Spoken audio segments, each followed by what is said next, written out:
참 예수님, 이관이 필립보입니다. 루카복음서 14장 15절에서 35절 가르침을 합니다. 기도하고 시작합니다.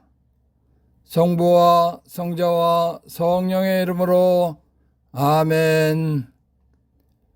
성령 하나님, 예수님의 제자, 신자가 사는 방법을 알고 신앙생활하도록 도와주시기를 예수의 이름으로 간절히 청합니다. 아멘. 14장 15절에서 24절. 예수님과 함께 식탁에 앉아있던 이들 가운데 어떤 사람이 이 말씀을 듣고 그분께 하나님의 나라에서 음식을 먹게 될 사람은 행복합니다 하고 말하였다. 그러자 예수님께서 그에게 이르셨다. 어떤 사람이 큰 잔치를 베풀고 많은 사람을 초대하였다. 그리고 잔치 시간이 되자 종을 보내어 초대받은 이들에게 이제 준비가 되었으니 오십시오 하고 전하게 하였다. 그런데 그들은 모두 하나같이 양해를 구하기 시작하였다. 첫째 사람은 내가 밭을 샀는데 나가서 그것을 보아야 하오. 부디 양해해 주시오 하고 그에게 말하였다. 다른 사람은 내가 겨릿소 5쌍을 샀는데 그것들을 부려보려고 가는 길이오. 부디 양해해 주시오 하였다. 또 다른 사람은 나는 방금 장가를 들었소. 그러니 갈 수가 없다고 하였다. 종이 들어와 주인에게 그대로 알렸다. 그러자 집주인이 노하여 종에게 일렀다.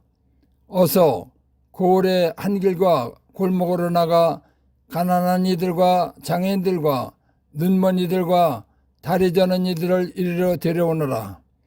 얼마 뒤에 종이 주인님 분부하신 대로 하였습니다만 아직도 자리가 남았습니다 하자 주인이 다시 종에게 일렀다. 큰 길과 울타리 쪽으로 나가 어떻게 해서라도 사람들을 들어오게 하여 내 집이 가득 차게 하여라. 내가 너에게 말한다.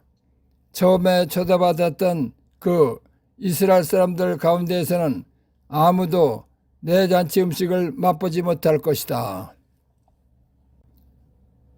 예수님께서 바리사의 지도자의 식사 초대를 받으셨을 때 내가 잔치를 베풀 때는 가난한 이들, 장애인들, 다리 저는 이들, 눈먼 이들을 초대하면 의인들이 부활할 예수님 공중재림 때에 내가 보답을 받는다고 말씀하셨습니다. 그러자 예수님과 함께 식탁에 앉아있던 한 사람이 하나님의 나라에서 음식을 먹게 될 사람은 행복하겠습니다 하고 말하였습니다.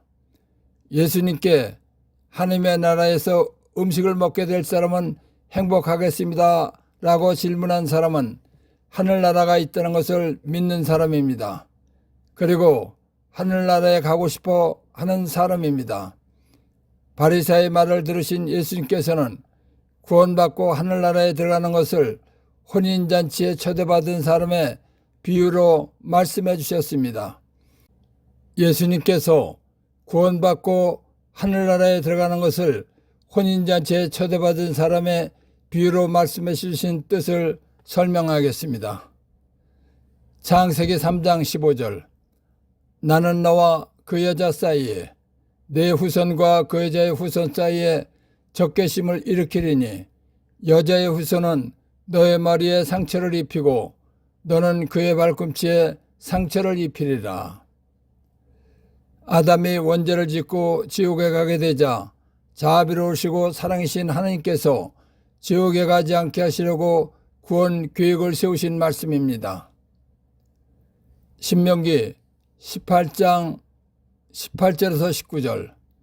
나는 하느님은 그들을 위하여 그 이스라엘 사람들의 동족 가운데에서 너 이스라엘 백성을 이집트 종살에서 구원한 모세와 같은 예언자 메시아 하나를 일으켜 나 하나님의 말을 그 메시아의 입에 담아줄 것이다. 그러면 그 메시아는 내가 그에게 명령하는 모든 것을 그 이스라엘 사람들에게 일러줄 것이다.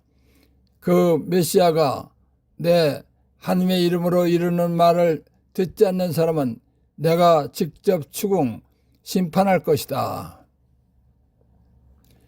하느님께서는 모세를 시켜서 이집트에서 종살이하는 이스라엘 민족을 구원 해방하셨습니다. 그렇듯이 하느님께서는 이스라엘 민족 중에서 예언자, 메시아, 구원자를 세우시어 하느님 말씀을 알려주시고 구원하게 하신다는 것입니다. 그런데 예언자, 메시아, 구원자의 말을 듣지 않는 사람은 심판하신다는 것입니다. 이사야 9장 5절에서 6절. 우리에게 한 아기가 태어났고 우리에게 한 아들이 주어졌습니다. 왕권이 그의 어깨에 놓이고 그의 이름은 놀라운 경륜과 용맹한 하느님, 영원한 아버지, 평화의 군왕이라 불리리이다. 다윗의 왕자와 그의 왕국 위에 놓인 그 왕권은 강대하고 그 평안한 끝이 없으리이다. 그는 이제부터 영원까지 공정과 정의로 그 왕국을 굳게 세우고 지켜가리이다. 만군의 주님의 열정이 이를 이루시리이다. 하느님께서 약속하신 예언자, 메시아, 구원자가 다윗의 후손으로 오신다는 예언 말씀입니다. 마태복음 1장 21절. 마리아, 여자가 아들을 낳으리니 그 이름을 예수라고 하여라. 그분께서 당신 백성을 죄에서 권하실 것이다. 창세기 3장 15절에서 하느님께서는 여자의 후손으로 구원하신다는 계획을 세우신 것입니다. 하느님께서 말씀하신 여자가 마리아입니다. 마리아가 낳은 예수님이 구원자, 메시아입니다. 루카복음 1장 26절에서 38절. 여섯째 달에 하느님께서는 가브리엘 천사를 갈릴레아 지방 나자렛이라는 고을로 보내시어 다윗 집안의 요셉이라는 사람과 약혼한 처녀를 찾아가게 하셨다. 그 처녀의 이름은 마리아였다. 천사가 마리아의 집으로 들어가 말하였다. 은총이 가득하니여 기뻐하여라. 주님께서 너와 함께 계시다. 이 말에 마리아는 몹시 놀랐다. 그리고 이 인사말이 무슨 뜻인가 하고 곰곰이 생각하였다. 천사가 다시 마리아에게 말하였다. 두려워하지 마라, 마리아야. 너는 하나님의 총애를 받았다. 보라, 이제 네가 잉태하여 아들을 낳을 터이니 그 이름을 예수라 하여라. 그분께서는 큰 인물이 되시고 지극히 높으신 분의 아드님이라 불리실 것이다. 주 하느님께서 그분의 주상 다윗의 왕좌를 그분께 주시어 그분께서 야곱 집안을 영원히 다스리시리니 그분의 나라는 끝이 없을 것이다. 마리아가 천사에게 저는 남자를 알지 못하는데 어떻게 그런 일이 있을 수 있겠습니까? 하고 말하자 천사가 마리아에게 대답하였다. 성령께서 너에게 내려오시고 지극히 높으신 분의 힘이 너를 덮을 것이다. 그러므로 태어날 아기는 거룩하신 분, 하나님의 아드님이라고 불릴 것이다. 내 친척 엘리사벳을 보아라. 그 늙은 나이에도 아들을 잉태하였다. 아이를 못 낳는 여자라고 불리던 그가 임신한 지 6달이 되었다. 하느님께는 불가능한 일이 없다. 마리아가 말하였다. 보십시오. 저는 주님의 종입니다. 말씀하신 대로 저에게 이루어지기를 바랍니다. 그러자 천사는 마리아에게서 떠나갔다. 예수님 탄생 당시 이스라엘의 결혼 풍습은 약혼하고 1년 후에 결혼하는 것입니다. 약혼하고 결혼 때까지는 잠자리를 하지 않는 것입니다.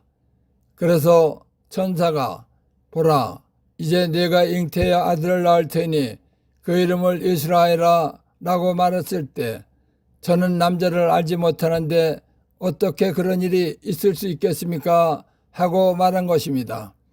그러니까 마리아는 수천여였다는 것입니다. 그때 천사가 마리아에게 성령께서 너에게 내려오시고 지극히 높으신 분의 힘이 너를 덮을 것이다. 그러므로 태어날 아기는 거룩하신 분, 하나님의 아드님이라고 불릴 것이다 라고 말했습니다.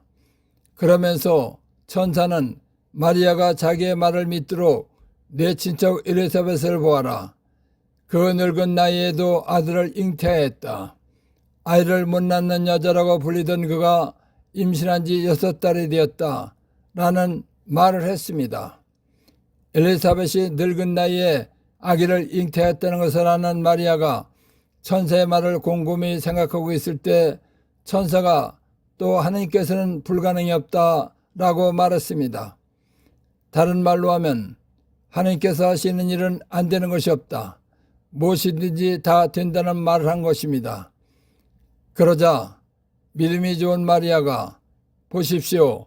저는 주님의 종입니다. 말씀하신 대로 저에게 이루어지기를 바랍니다.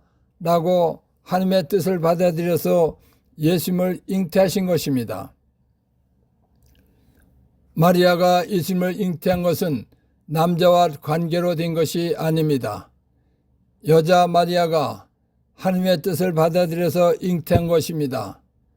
여자 마리아가 하나님의 뜻을 받아들여서 잉태하고 예수님을 낳았기 때문에 예수님께서는 여자의 후손인 것입니다. 마태복음 1장 15절에서 16절. 엘리사벳은 에라자르를 낳고 에라자르는 마탄을 낳았으며 마탄은 야곱을 낳았다.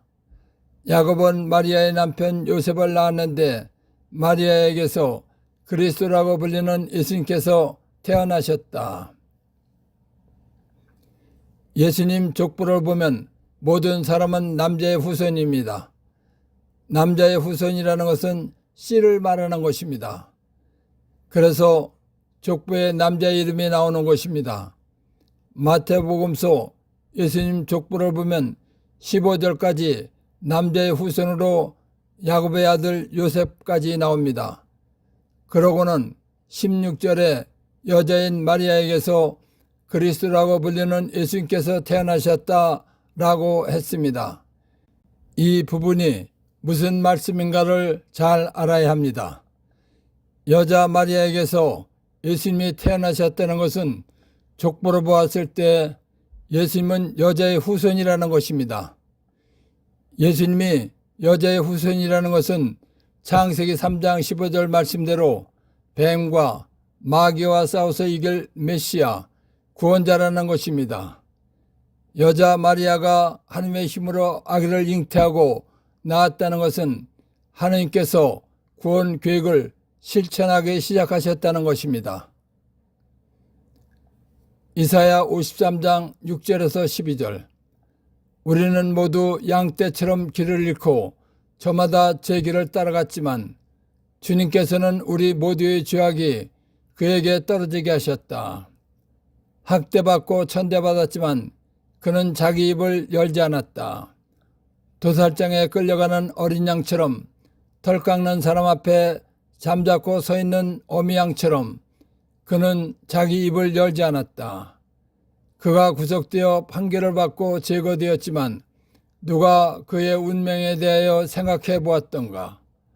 정녕 그는 산이들의 땅에서 잘려나가고 내 백성의 악행 때문에 고난을 당하였다. 폭행을 저지르지도 않고 거짓을 입에 담지도 않았건만 그는 악인들과 함께 묻히고 그는 죽어서 부자들과 함께 묻혔다. 그러나 그를 의서뜨리고자 하신 것은 주님의 뜻이었고 그분께서 그를 병고에 시달리게 하셨다. 그가 자신을 속죄 제물로 내놓으면 그는 후손을 보며 오래 살고 그를 통하여 주님의 뜻이 이루어지리라. 그는 죄 고난의 끝에 빛을 보고 자기의 예지로 흡족해 하리라. 의로운 나의 종은 많은 이들을 의롭게 하고 그들의 죄악을 짊어지리라. 그러므로 나는 그가 귀인들과 함께 제 목숨을 차지하고 강자들과 함께 전리품을 나누게 하리라. 이는 그가 죽음에 이르기까지 자신을 버리고 무법자들 가운데 하나로 헤아려졌기 때문이다. 또 그가 많은 이들의 죄를 메고 갔으며 무법자들을 위하여 빌었기 때문이다. 이사야 53장 6절에서 12절 예언 말씀을 설명하겠습니다. 하나님께서 사람을 죄에서 구원하게 하시려고 보내신 메시아, 구원자가 당할 일을 말한 것입니다. 구원자, 메시아로 오신 분이 매맞고 십자가에 매달려 피를 흘리고 죽으시는 것은 사람의 죄값을 대신해서 죽어주신 것이라는 것입니다. 사람의 죄값을 대신해서 죽어주시는 것이 사람을 죄에서 구원하는 것입니다. 왜냐하면 구원자로 오신 분께서 내 죄값인 죽음을 대신해서 죽어주셨다는 것을 믿고 세례받으면 죄에서 구원받는 것이기 때문입니다. 구원자로 오신 분께서 십자가에서 피를 흘리시고 죽어주신 것은 구원 계획을 세우신 하느님 아버지의 뜻이라는 것입니다. 이 말은 창세기 3장 15절 하느님께서 구원 계획을 세우신 것을 완성하신 것이다 라는 것입니다. 그래서 10절을 보면 그가 자신을 속죄제물로 죄값으로 내놓으면 그 예수는 후손 예수님 믿는 사람을 보며 오래 살고 그를 통하여 주님의 뜻 하나님의 구원 계획이 이루어지리라는 것을 말한 것입니다. 다시 한번 쉽고 간단하게 설명을 하겠습니다. 하느님께서 보내주신 구원자 메시아가 사람의 죄값인 죽음을 대신해서 십자가에서 피를 흘리시고 죽어주신 것은 사람의 죄값인 죽음을 대신해서 죽어주신 것이다. 그렇기 때문에 구원자 메시아가 내 죄값인 죽음을 대신해서 죽어주셨다는 것을 믿고 세례받으면 지옥에 갈 원죄와 모든 행위죄에서 구원받는다는 것입니다. 지옥에 갈 원죄와 모든 행위죄에서 구원받으면 예수님 복받고 살다가 영원히 행복한 하늘나라에 가서 산다는 것입니다. 지옥에 갈 사람을 구원하여 하늘나라에 가서 살게 하는 것은 하나님 아버지의 뜻이라는 것입니다. 하나님께서 보내주신 구원자 메시아가 예수님이십니다. 그러니까 예수님 믿고 세례받으면 영원히 고통받는 지옥불 속에 갈 내가 영원히 행복한 하늘나라에 가서 산다는 것입니다. 이사야 53장 6절에서 12절 말씀대로 구원자 메시아로 오신 예수님께서 십자가에 못 박혀 죽으신 것입니다. 예수님께서 십자가에 못 박혀 죽으시면 구원을 완성하시는 것입니다. 예수님께서 구원을 완성하시면 예수님 믿고 세례받는 사람은 하늘나라에 들어가는 것입니다. 예수님께서 하늘나라에 들어가게 해놓으셨기 때문에 어떤 사람이 큰 잔치를 베풀고 많은 사람을 초대했다라고 비유 말씀을 하신 것입니다. 이 비유 말씀은 예수님 믿고 세례받으면 하늘나라에 간다는 것입니다. 그런데 하나님께서 선택하신 이스라엘 사람들에게 예수님 믿고 세례받으면 하늘나라에 간다고 알려주었건만 이 핑계 저 핑계를 대면서 예수님을 믿지 않는다는 것입니다. 그러자 구원 계획을 세우시고 완성하신 하나님께서 노하시어 초대하지 않았던 사람들을 데리고 오라고 하셨다는 것입니다. 그런데도 자리가 남았다는 것입니다. 그러자 구원 계획을 세우시고 아들 예수님을 죽게 하시면서 구원을 완성하신 하나님께서는 누구든지 예수님 믿게서 하늘나라에 가게 하시겠다는 것입니다. 그래서 큰 길과 울타리 쪽으로 나가 어떻게 해서라도 사람들을 들어오게 하여 내 집이 가득 차게 해라 하고 말씀하신 것입니다. 그러나 하나님께서 선택하신 이스라엘 사람들은 하늘나라에 들어가지 못한다는 것입니다. 그래서 내가 너에게 말한다. 처음에 초대를 받았던 그 이스라엘 사람들 가운데에서는 아무도 내 잔치 음식을 맛보지 못할 것이다 라고 말씀하신 것입니다. 1. 그들은 모두 하나같이 양해를 구하기 시작하였다. 구원 계획을 세우시고 완성하신 하느님께서는 선택하신 이스라엘 사람들을 하늘나라 가게 하시려고 예수님 믿고 세례받으면 하늘나라에 간다고 알려주었건만 모두가 핑계만 대고 예수님을 믿지 않았다는 것입니다. 2. 큰 길과 울타리 쪽으로 나가 어떻게 해서라도 사람들을 들어오게 하여 내 집이 가득 차게 하여라. 구원 계획을 세우시고 완성하신 하나님께서는 누구든지 예수님 믿게 해서 하늘나라에 가게 하시겠다는 것입니다. 3. 처음에 초대를 받았던 그 이스라엘 사람들 가운데서는 아무도 내 잔치 음식을 맛보지 못할 것이다. 하나님께서 선택한 이스라엘 사람들은 하나님께서 약속하고 구원자로 보내주신 예수님을 받아들이지 않고 믿지 않았기 때문에 하늘나라에 들어가지 못한다는 것입니다. 4. 혼인잔치 비유의 뜻. 하느님 선택을 받은 사람이 아니라 예수님 믿고 순종한 사람들이 하늘나라에 들어간다는 것입니다. 혼인잔치 비유에서 발견한 보물. 먼저 세례를 받았느냐가 중요한 것이 아니라 예수님을 진심으로 믿은 사람이 하늘나라에 간다는 것입니다. 14장 25절에서 33절. 많은 군중이 예수님과 함께 길을 가는데 예수님께서 그들에게 돌아서서 이르셨다. 누구든지 나에게 오면서 자기 아버지와 어머니, 아내와 자녀, 형제와 자매, 심지어 자기 목숨까지 미워하지 않으면 내 제자가 될 수 없다. 누구든지 제 십자가를 짊어지고 내 뒤를 따라오지 않는 사람은 내 제자가 될 수 없다. 너희 가운데 누가 탑을 세우려고 하면서 공사를 마칠 만한 경비가 있는지 먼저 앉아서 계산해 보지 않느냐? 그러지 않으면 기초만 놓은 채 마치지 못하여 보는 이마다 그를 비웃기 시작하며 저 사람은 세우는 일을 시작만 해놓고 마치지는 못하였군 할 것이다.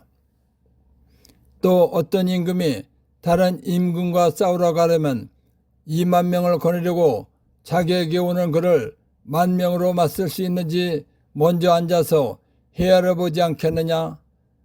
맞설 수 없겠으면 그 임금이 아직 멀리 있을 때 사신을 보내어 평화협정을 청할 것이다. 이와 같이 너희 가운데에서 누구든지 자기 소유를 다 버리지 않는 사람은 내 제자가 될 수 없다. 예수님께서는 많은 군중과 함께 길을 가시다가 돌아서서 제자가 될 사람, 예수님 믿을 사람들의 마음가짐과 태도에 대해서 말씀하기 시작하셨습니다. 누구든지 예수님의 제자가 되려면 부모나 아내와 자녀, 형제와 자매, 심지어 목숨까지 미워해야 한다는 것입니다. 그리고 시련, 고통 등 여러 가지 어려움인 십자가를 지고 따라야 될 수 있다는 것입니다. 예수님께서 하신 말씀의 본뜻을 모르면 예수님의 제자가 될 예수님 믿을 사람은 아무도 없을 것입니다. 아니, 제자가 되면 안 될 것 같습니다. 왜냐하면 부모나 아내와 자녀, 형제 자매를 미워하고 자기 목숨까지 미워하면서 예수님의 제자가 될 사람은 없을 것이기 때문입니다. 그리고 시련, 고통 등 여러 가지 어려움인 십자가를 지고 따라야 한다고 말씀하셨기 때문입니다. 예수님께서 미워해야 한다고 하신 말씀의 본뜻은 부모나 아내와 자녀, 형제 자매나 자기 목숨보다 예수님을 더 사랑해야 한다는 것입니다. 그리고 시련, 고통 등 여러 가지 어려움인 십자가를 예수님 말씀으로 해결하면서 따라야 한다는 것입니다. 예수님 말씀대로 부모나 아내와 자녀, 형제와 자매나 자기 목숨보다 예수님을 더 사랑할 수 있는가 보겠습니다. 부모나 아내와 자녀나 형제 자매의 사랑은 길어야 100년 정도 사는 육적인 관계입니다. 그런데 예수님께서는 목숨을 바쳐 죽어주시면서 영원히 고통받는 지옥불 속에 갈 나를 구원해 주시고 영원히 행복하게 사는 하늘나라에 가서 살게 해주신 사랑은 영원한 영적 관계입니다. 그렇기 때문에 부모나 아내와 자녀, 형제와 자매, 심지어 자기 목숨보다 예수님을 더 사랑할 수 있는 조건이 되어 있는 것입니다. 그래서 부모나 아내와 자녀, 형제와 자매, 심지어 자기 목숨보다 예수님을 더 사랑할 수 있는 것입니다. 그렇기 때문에 예수님께서는 부모나 아내와 자녀, 형제와 자매, 심지어 자기 목숨보다 예수님을 더 사랑하라고 하신 것입니다. 그렇다고 해서 부모나 아내와 자녀, 형제와 자매를 사랑하지 말라는 것이 아닙니다. 예수님께서는 원죄로 인해서 지옥불 속에 가서 영원히 고통받을 나를 구원해 주시어 하늘나라에 가서 영원히 행복하게 살게 해주시려고 십자가에서 피를 흘리시고 생명을 바쳐 죽어주셨습니다. 이것이 예수님께서 우리를 사랑해 주신 것이고 사랑으로 관계를 맺은 것입니다. 예수님께서 죽어주신 것이 나를 영원히 행복하게 살게 해주신 것이다 라는 것을 알면 부모나 아내와 자녀, 형제와 자매, 심지어 자기 목숨보다 예수님을 더 사랑할 수 있는 것입니다. 그런데 예수님의 사랑을 모르는 사람들은 부모나 아내와 자녀, 형제와 자매, 심지어 자기 목숨보다 예수님을 더 사랑해야 한다면 펄쩍 뛸 사람들도 있을 것입니다. 그러나 곰곰이 생각해 보면 부모나 아내와 자녀, 형제와 자매의 사랑은 육신이 살아있는 동안입니다. 100년 안에 끝나는 육적인 사랑 관계입니다. 부모나 아내와 자녀, 형제와 자매 간의 관계가 좋지 않은 사람은 사랑이랄 것도 없이 한 생에 끝나는 것입니다. 부모나 자식과 형제와 자매 간의 사랑은 아주 좋은 관계라 하더라도 100년 이내에 죽음이라는 것으로 끝나는 아주 짧은 시간 동안의 사랑입니다. 그런데 사람에게는 영원히 사는 영사람, 영혼이 있기 때문에 육신보다 영혼, 영사람이 더 중요한 것입니다. 육신보다 더 중요한 영원히 사는 영사람, 영원히 행복하려면 부모나 아내와 자녀, 형제와 자매보다 예수님을 더 사랑하고 예수님으로부터 사랑을 받아야 합니다. 그래서 부모나 아내와 자녀, 형제와 자매보다 예수님을 더 사랑하라고 말씀하신 것입니다. 부모나 아내와 자녀, 형제와 자매에 관한 사랑은 육적인 사랑이고 짧은 기간입니다. 짧은 기간 동안 내가 변하지 않아도 상대가 변하면 사랑할 수 없는 것입니다. 그러나 예수님과의 사랑 관계는 영적인 사랑이고 영원한 것입니다. 예수님과의 사랑은 내가 변하지 않는 한 영원한 것입니다. 왜냐하면 예수님께서는 영원히 변하지 않으시는 분이시기 때문입니다. 예수님께서 원하시는 사랑은 원죄로 인해서 지옥불 속에 갈 나를 구원해 주시고 영원히 행복한 하늘나라에 가서 살게 해주신 은혜에 감사하며 모든 일에 앞서 항상 예수님을 먼저 생각하고 예수님의 뜻에 따라 살라는 것입니다. 그렇기 때문에 부모나 아내와 자녀, 형제와 자매를 사랑하는 것보다 예수님을 더 사랑한다는 것은 쉬운 것입니다. 십자가란 예수님께서 처형당하신 십자 모양으로 된 나무로서 사용하는 틀을 말하는 것입니다. 예수님께서 처형당하러 지고 가신 십자가는 무거운 것입니다.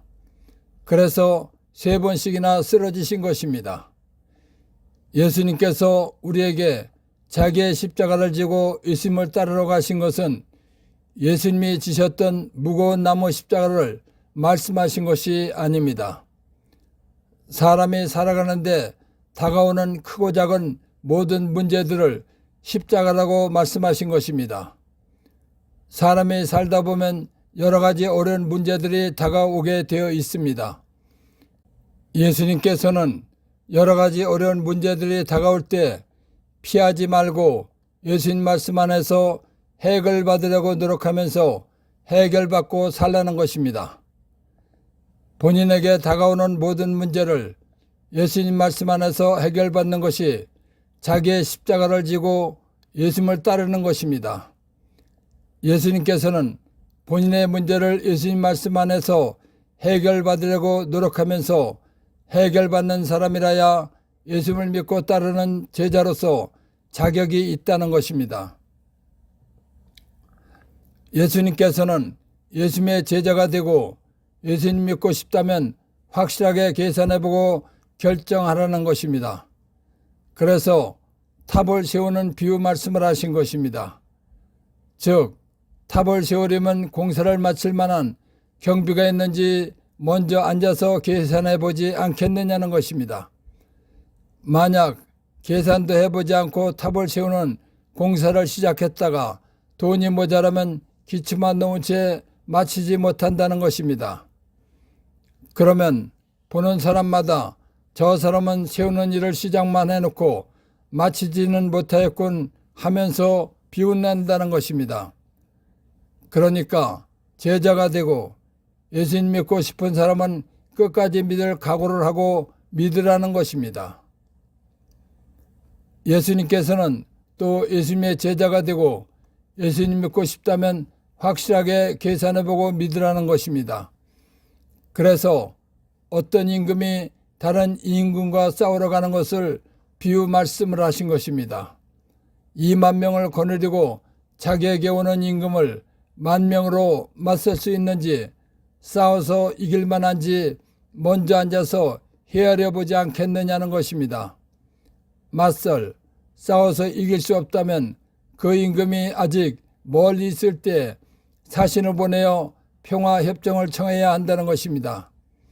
그래야 전쟁으로 인해서 죽지 않고 살 수 있다는 것입니다. 그렇듯이 예수님을 믿으려면, 제자가 되려면 모든 것을 생각해보고 믿으라는 것입니다. 그러니까 예수님 믿으려면, 제자가 되려면 부모나 아내와 자녀나 형제자매나 자기 목숨보다 예수님을 더 사랑할 마음을 갖고 믿으라는 것입니다.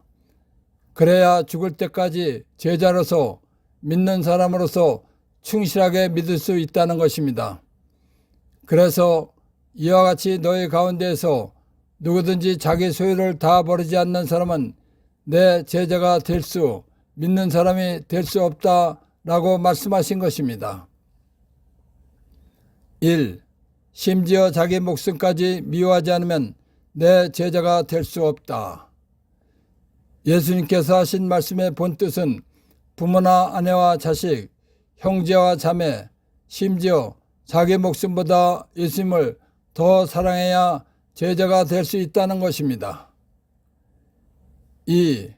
부모나 아내와 자녀나 자기 목숨보다 예수님을 더 사랑할 수 있는가? 부모나 자식은 하느님 창조 사업을 이어가는 100년 정도 사는 육적인 사랑 관계입니다.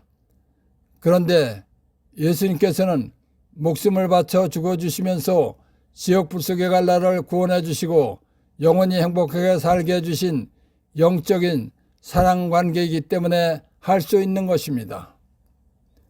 3. 부모나 아내, 자식, 그리고 자기 목숨보다 예수님을 더 사랑하라고 하신 이유. 사람에게는 육신보다 더 중요한 영원히 사는 영사람이 있습니다. 영사람이 영원히 행복하게 살려면 부모나 자식, 그리고 목숨보다 예수님을 더 사랑해야 하기 때문입니다. 4. 제자란 예수님의 가르침을 믿는 모든 사람입니다. 즉 예수님 믿는 사람입니다. 5. 누구든지 제 십자가를 짊어지고 내 뒤를 따라오지 않는 사람은 내 제자가 될 수 없다. 시련, 고통 등 여러 가지 어려움인 십자가를 예수님 말씀으로 해결하면서 따르는 사람이라야 제자가 될 수 있다는 것입니다. 6. 저 사람은 세우는 일을 시작만 해놓고 마치지는 못하였군. 세례받고 끝까지 믿지 않은 사람을 비유로 한 말입니다. 7. 맞설 수 없겠으면 그 임금이 아직 멀리 있을 때 사신을 보내어 평화협정을 청할 것이다. 전쟁을 해야 하는 임금이 적군을 계산해보고 당하지 못할 것 같으면 화평을 청하듯이 예수님 제자가 되려면 믿으려면 자존심을 버리고 믿어야 한다는 것입니다. 8. 누구든지 자기 소유를 다 버리지 않는 사람은 내 제자가 될 수 없다. 예수님 믿을 사람은 육적으로 관련된 모든 것보다 예수님을 최우선으로 생각하는 영적인 사람이라야 한다는 것입니다. 14장 34절에서 35절. 소금은 좋은 것이다. 그러나 소금이 제맛을 잃으면 무엇으로 다시 짜게 하겠느냐. 땅에도 거름에도 쓸모가 없어 밖에 내던져 버린다. 들을 귀 있는 사람은 들어라. 맛을 잃은 소금의 비유는 예수님 제자 믿는 사람들에 대한 연속적인 비유 말씀입니다. 쉽게 말하면 예수님 믿는 사람을 두고 하신 비유 말씀입니다. 소금은 좋은 것입니다. 소금은 짠맛을 내는 물질입니다. 음식을 할 때 넣어 간을 맞추어 맛있는 음식을 만드는 재료입니다. 이와 같이 예수님 믿는 사람은 예수님 말씀대로 살아서 세상 사람들을 예수님 믿게 하는 쓸모있는 사람이 되어야 한다는 것입니다. 그런데 제자, 신자가 예수님 말씀대로 살지 않아서 신자, 제자답지 않다면 어떻게 신자답게 살라고 할 수 있게 하겠느냐는 것입니다. 소금이 짠맛을 잃으면 쓸모가 없어서 버린다는 것입니다. 그렇듯이 예수님 믿는 사람들이 쓸모가 없어지면 예수님께서 버리신다는 것입니다. 그러니까 정신을 차리고 쓸모있는 신앙인으로 살라는 것입니다. 그래서 땅에도 거름에도 쓸모가 없어 밖에 내던져 버린다. 들을 귀 있는 사람은 들어라 하고 말씀하신 것입니다. 1. 소금이 신자가 제맛을 잃으면 무엇으로 다시 짜게 하겠느냐. 제자, 신자가 예수님 말씀대로 살지 않아서 신자, 제자답지 않다면 어떻게 해야 신자답게 살 수 있게 하겠느냐는 것입니다. 2. 들을 귀 있는 사람은 들어라. 예수님 믿는 사람들이 쓸모가 없어지면 예수님께서 버리신다는 것입니다.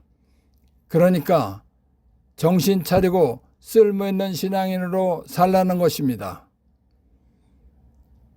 예수님의 제자, 신자가 사는 방법을 알고 신앙생활하도록 도와주신 성령 하나님과 하나님 아버지와 예수님께 감사의 큰 박수를 드립시다. 아멘.